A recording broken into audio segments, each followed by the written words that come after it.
Good morning and welcome to our client-side chats. I'm James Boretti, the President and CEO of Boretti Incorporated. And today I have the pleasure of speaking with Tony Canizales, who is also a certified safety professional and Vice President of Loss Control for DiBuduo DeFendis. How are you doing this morning, Tony? I'm doing good. Thanks for having me, James. Hey, real quick, how has this COVID situation really affected you guys from the standpoint of your business? And I know you have a whole crew of people that go out and do loss control for your clients, correct? I do, yes. I have 6 of us who are safety professionals that have been assisting our clients throughout this whole deal. If you don't know, DiBuduo DeFendis is a good-sized commercial insurance brokerage in the state of California. So a very unique perspective because your exposures, I would imagine, come from visiting your clients and the possibility of some crossover here. But please go ahead and tell us, Tony, what are some of the things you guys have been doing? Well, from our perspective, we're an insurance brokerage. We have 11 offices throughout the state of California. We're one of the largest privately owned brokerages in the state. And so when you have such a large diversity from a clientele perspective, it does become challenging. Now, for us, we are a brokerage that is very much family oriented. So we didn't have a whole lot of people working from home. Actually, besides the 6 in the loss control field, we probably had about 4 folks working from home. So even though we were an essential sector, at the beginning, executive management and ownership felt that out of an abundance of caution, that it would be good to invest in sending our folks home to where they can safeguard. So we made a substantial investment in purchasing laptops, screens, keyboards, things of that nature, and we actually were able to send 90% of our workforce home within 4 days. This was back in March. One of the challenges for us, though, was monitoring work productivity. How do you balance what is personal life versus work? And for a company that really had never done something like that before, that was pretty much challenging for us. The other thing is, how do you manage the folks that are still out there and servicing clients like me and my team, and then also the claims folks, our claims liaisons. We have 3 on the workers' compensation side, and then there's 13 on the property and casualty side. So, we never stopped. We stayed here. We continued to service our clients like you and your team have, because we felt that during the dark times is kind of what we've called that. We wanted to make sure that we were there whenever our clients needed us.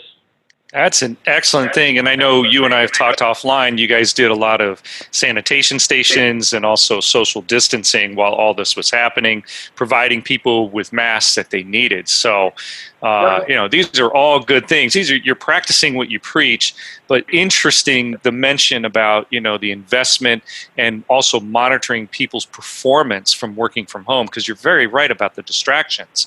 And certainly sometimes people, when they were going home, they were actually going out, not your company, others that we are aware of. They were actually going to other places and socializing when the whole idea was not to do that. So exactly, yeah, and that was the tough part about it is when we sent everybody home, now we're only managing 10% here in the office. So the really difficult part was finding the things that you needed to safeguard. So, we conducted our social distancing or physical distancing assessments, as OSHA refers to it as, and we found, because we do have a large office here, we were able to do that relatively easily. Not only that, as we found, we had, believe it or not, the older style cubicles where you have the side walls and all that, where, now, these days everybody was promoting the open concept deal, where you have a bunch of desks and all that. Yeah. And it turned out that the older style cubicles were kind of a blessing in disguise for us, because if you think about it, you're kind of shielded from your right, left, and front. So besides that, you still have more than 6 feet. So we were good there. The hard thing for us was finding the sanitizers, the hand sanitizers, and also to the disinfectants for the surfaces. So one of the things that I did earlier on, because obviously, when they shut down purchasing, they wanted to save everything for the healthcare profession. We started to get creative. So we actually were able to find a disinfectant that, from an ingredient perspective, was the same exact stuff that we were purchasing before. The only difference is that it was marketed towards the veterinarians out there of the world that have to sanitize their surgical rooms and things. And, you know, fortunately for us, the restrictions did not apply to products that are supplied to veterinarians. So we were able to find the same exact disinfectant and purchase it in bulk. But once again, it was all this. It had the same chemical makeup of so basically it was just, it had a different label. Yeah.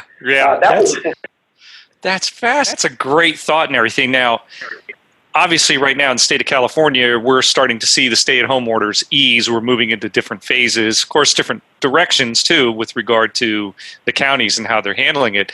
How are you guys going to handle that as you move forward? Any specific things you might be doing? We did once again, because we were essential, we were able to move people back earlier. Our objective was to be at 100% production on our side before our clients start phasing in. So we actually did we did a phased return of our employees. Phase 1 started May 11th, and we've done a phase every week after that. So after next week, we will be at 100%. And what we did there is our first phase, and every phase after that, we did the medical screening up front. We did the temperature checks. We used non-contact thermometers. We advised everybody of the physical distancing guidelines. You know, we have a gym here, so we had to shut that down. We had to remove all the tables and chairs from our break rooms. So we advised them of what the limitations are going to be when they come in and what the expectations are going to be of them. So we did go over the hand washing. So we're doing all this in groups of 9 or 10, right, because that's all we can do.